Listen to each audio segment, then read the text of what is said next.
Oi, meus amores, tudo bem com vocês? Voltamos com mais uma aula e hoje para conversar sobre triângulos. Antes da gente entrar nas definições, eu quero que você pare para refletir sobre a quantidade de coisas à nossa volta que tem esse formato. Aqui na imagem, a gente observa a construção da ponte, olha, o material que foi usado, tem muitas formas triangulares. Temos aqui um elemento utilizado na sinalização de trânsito. Abaixo você vê imagens de telhados. Gente, as construções dos telhados têm muitas formas triangulares. Quando esse vídeo terminar, eu quero que você vá em frente à sua casa e observe. Você consegue identificar alguma estrutura que tenha forma de triângulo? Se na sua casa não tiver, observe as casas vizinhas. A probabilidade de que você encontre alguma parte que tenha formato triangular é muito grande, porque, em geral, essa é uma figura geométrica muito presente. Vamos começar a nossa discussão aprendendo a nomear e a identificar os elementos de um triângulo. Aqui na imagem, a gente tem um triângulo que eu chamei de ABC. Eu posso escrever que é triângulo ABC, ou então utilizar o símbolo de triângulo e colocar o nome aí dos vértices. Por falar em vértices, que seriam isso? Vértices são essas quinas. Aqui na imagem eu coloquei pontinhos para você identificar. Então, aqui eu tenho o que eu chamei de vértice A, B e C. E com relação aos lados, um triângulo tem 3 lados. Esses lados são formados por segmentos. A gente já teve aqui no canal uma aula sobre segmento, ponto, reta, plano. Se você não assistiu, vou deixar o link aqui na descrição, porque vai te ajudar muito a compreender essas nomenclaturas. Pois bem, se eu quiser falar desse lado aqui, ele começa no pontinho A e vai até o ponto B. Então, eu coloco o A e o B, indicando que é segmento, a gente coloca um tracinho em cima. Tenho também o lado BC, que eu representei aqui, e o lado CA, também poderia ser AC, eu estou falando do mesmo segmento, tá bom? O nosso triângulo também possui 3 ângulos internos que nós vamos destacar. Os ângulos são essas aberturas aqui, representadas por esses segmentos do meu triângulo. Também tem aula no canal sobre ângulos. Vai ficar na descrição aqui do vídeo também, para que você entenda melhor essas nomenclaturas, tá bom? Para separar os ângulos dos vértices, quando a gente quer falar do ângulo A, a gente coloca um chapéuzinho em cima. Aqui para o B e para o C é a mesma coisa. Isso separa, isso diferencia os ângulos dos vértices, tá bom? Essa nomenclatura que você observa aqui dentro dos parênteses também pode ser identificada aí para representar ângulos.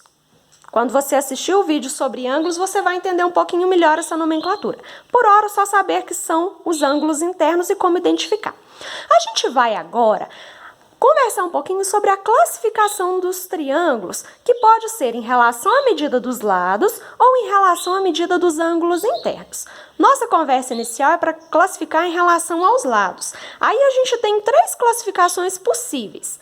Para a gente classificar assim, você precisa conhecer quanto mede cada um dos lados do triângulo. Se ele tiver os 3 lados com medidas iguaizinhas, esse triângulo é chamado de equilátero.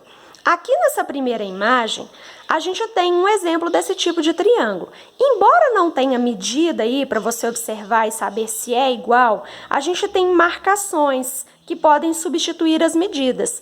Quando a gente tem lados com a mesma quantidade de risquinhos, olha, aqui tem um risquinho, aqui tem um e aqui tem um risquinho também. Isso significa que a medida deles é a mesma. Se todas estão iguais, equilátero. Aqui nesse segundo triângulo, a gente tem 2 lados, olha, aqui tem um tracinho, aqui tem um tracinho também. Isso significa que a medida é a mesma. Se eu observar esse outro lado aqui, ele está com 2 marcações, 2 risquinhos. Então, aqui e aqui as medidas são iguais. Aqui é uma medida diferente. Todo triângulo que possui 2 lados com a mesma medida é chamado de triângulo isósceles. Para a gente terminar a classificação com relação aos lados, observe essa imagem. Aqui eu tenho uma marcação, aqui eu tenho 2. Então, esses lados não têm a mesma medida. Aqui, esse outro lado tem 3 risquinhos, 3 marcações. Portanto, cada um tem medida diferente. Se os lados têm todas medidas diferentes, esse triângulo é chamado de escaleno.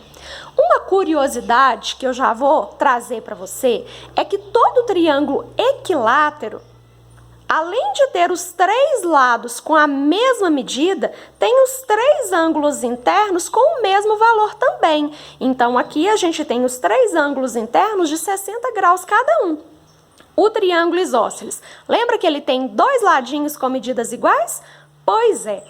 Esses ângulos aqui, que esses lados iguais formam com a base do meu triângulo, também terão o mesmo valor. Então, se aqui é 68, aqui é 68 também. E esse aqui do topo vai ter uma medida diferente. A Melissa, é sempre 68? Não. Eles terão, os ângulos que esses lados iguais formam com a minha base, terão o mesmo valor, mas nem sempre será 68. Poderia ser, por exemplo, 70, 70 e 40. Tá? Pode variar. O que eu quero que você saiba é que haverá aqui 2 lados e 2 ângulos também de mesma medida. No triângulo escaleno é tudo diferente. 3 lados com medidas diferentes, 3 ângulos internos, cada um com uma medida também. Vamos continuar?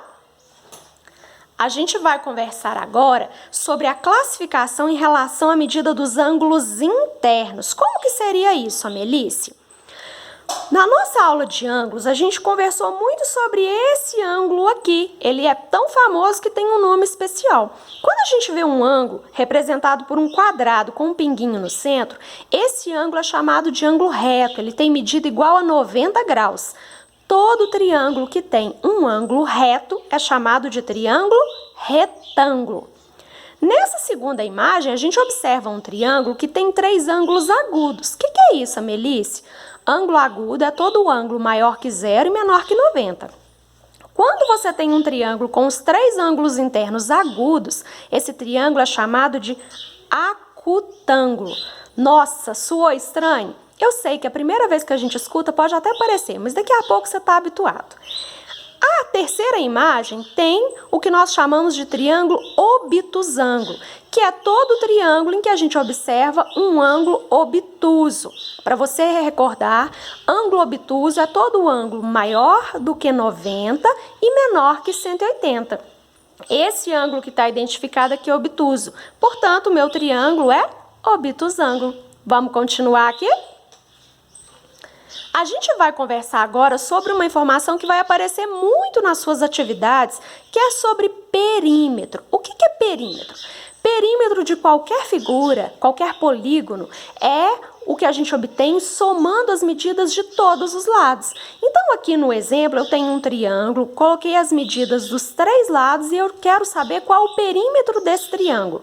Basta que a gente some essas medidas. Então, eu vou somar o 2, o 4 e o 8. O perímetro dessa figura é de 14 centímetros. Estamos juntos? Então, vamos seguir. A gente vai conversar agora sobre uma informação muito importante que eu quero que você guarde bem. Para te ajudar nessa tarefa, nós vamos fazer uma experiência. Você vai pegar um papelzinho e vai recortar um triângulo. Qualquer tipo de triângulo. Pode ser escaleno, isósceles, o formato que você quiser, tá bom?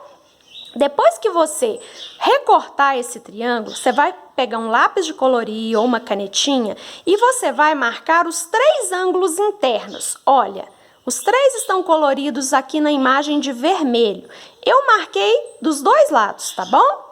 Um detalhe importante, quando você for colorir, eu quero que você tente colorir os 3 ângulos com o mesmo tamanho. Aqui eu fiz um para você ver o que você não deve fazer. Tá vendo que eu colori esse bem grande e esse aqui eu colori só um pouquinho? O correto é que você tente colorir o mesmo espaçamento aqui, olha.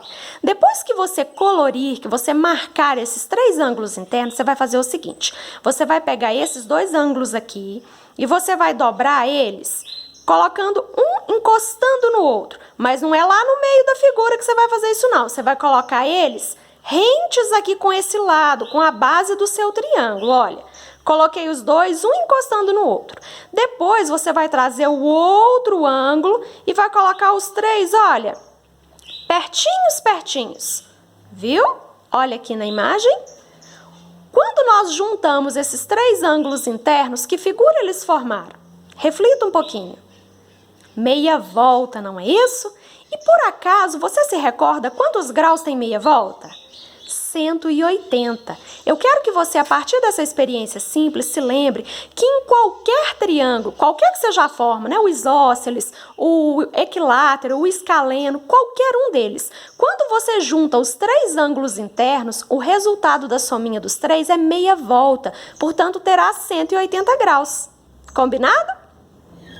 Olha, quando você for dobrar, lembra que eu falei que tem que dobrar encostando aqui, olha, na base? Se você for dobrar lá no meio da figura, você não vai obter imagem, tá vendo? Então, você vai posicionar a sua dobra aqui, olha, na base e depois venha com o terceiro. Mas esse aqui tá colorido desproporcional para você ver que você não deve fazer, tá bom? Vamos aqui para a nossa atividade? Lembrando, a partir de agora, então, que em todo triângulo, quando a gente soma os três, a sominha dá 180. Olha aqui. Quanto será que mede esse ângulo desconhecido? Vamos refletir? Vamos somar os dois que eu conheço? 70 com mais 40 é 110. Quando eu somar com mais essa medida desconhecida, tem que dar 180. Se você já tem 110, quanto é que está faltando para você chegar a 180, hein?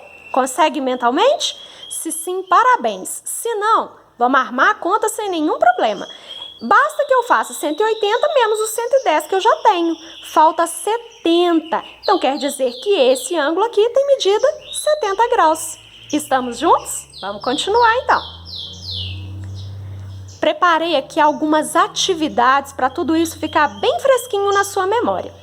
Vocês estão ouvindo aí ao fundo uns passarinhos cantando, é porque eu moro num sítio, pessoal. Então, vocês vão ouvir muito isso ao longo dos vídeos, tá bom? Classifique os triângulos em relação à medida dos lados. Vamos ver.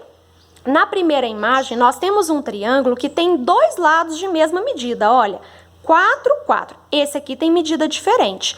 Triângulo que tem dois lados de mesma medida é chamado de triângulo isósceles. Nessa segunda imagem, eu tenho três lados todos de mesma medida. Esse triângulo é chamado de equilátero. Aqui a gente tem um triângulo que tem dois lados medindo 4 e um lado medindo 7. Triângulo com dois lados de mesma medida é chamado de isósceles. Para a gente terminar, essa última figura aqui não tem medida, mas tem marcações que nos vão orientar da mesma forma. Uma marcação, esse lado tem duas, esse tem três. Se a quantidade de tracinhos é diferente, significa que as medidas são diferentes. Como é que chama um triângulo com os três lados diferentes? Escaleno. Vamos seguir. Vamos classificar agora em relação à medida dos ângulos internos. Aqui a gente observa um ângulo de 90 graus. Todo triângulo com um ângulo de 90 graus é chamado de retângulo. Aqui eu tenho um triângulo cujos ângulos internos medem 50, 60 e 70. Se todos os ângulos são agudos, o triângulo é acutângulo. Para a gente analisar a última imagem dessa atividade, temos um triângulo com ângulos internos medindo 20, 30 e um 130. Opa, esse aqui é obtuso. Então, o nome desse triângulo é obtusângulo. Estamos juntos? Atividade de número 3.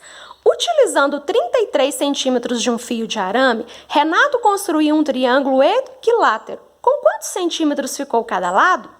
Lembra o que é um triângulo equilátero? Ele tem os três lados todos com a mesma medida. Se você tem 33 centímetros de um arame, você vai modelar um triângulo em que todos os lados são iguais? Para descobrir a medida de cada lado, basta pegar 33 e dividir igualmente por 3. O resultado é 11, portanto, cada lado terá 11 centímetros. Atividade número 4 é uma atividade em que a gente vai conversar sobre uma informação muito importante e que, apesar da simplicidade, às vezes a gente não sabe por falta de informação. Vem comigo aqui observar essa imagem. Tem um triângulo que é o RST. O que nós vamos responder aqui é qual é o lado oposto ao ângulo R. Para você descobrir, é muito simples. O lado oposto a um determinado ângulo é o lado que fica de frente para ele. Vamos lá no ângulo R para você compreender isso melhor. O ângulo R é esse. Você vai se posicionar bem no meio desse ângulo e você vai sair caminhando, olha, e olhando para frente. Qual é o lado que você vai encontrar nesse deslocamento? Qual que é o lado que está de frente para o ângulo? É o lado ST ou TS, tanto faz. Então, quando eu te perguntar qual é o lado oposto, eu estou te perguntando qual é o lado que fica de frente. Esse lado não encosta, não forma o ângulo, tá bom? Outra aqui. Qual é o ângulo oposto ao lado RT? Vamos localizar o lado RT? O lado RT é esse. Qual é o ângulo que está de frente para ele, mas não encosta aqui nesse segmento? Olha, para a gente descobrir isso, eu vou me posicionar aqui no meu lado e vou sair caminhando. Que ângulo que eu vou encontrar? Aqui, vou encontrar o ângulo S. É ele que está de frente. Portanto, o ângulo oposto a RT é o ângulo S. Moçada, essa foi a nossa aula de hoje. Espero que você tenha compreendido. Se tiver ficado alguma dúvida, volte, assista ao vídeo novamente, mas tenha certeza, você é plenamente capaz. Um grande abraço da professora Melícia. Até o próximo.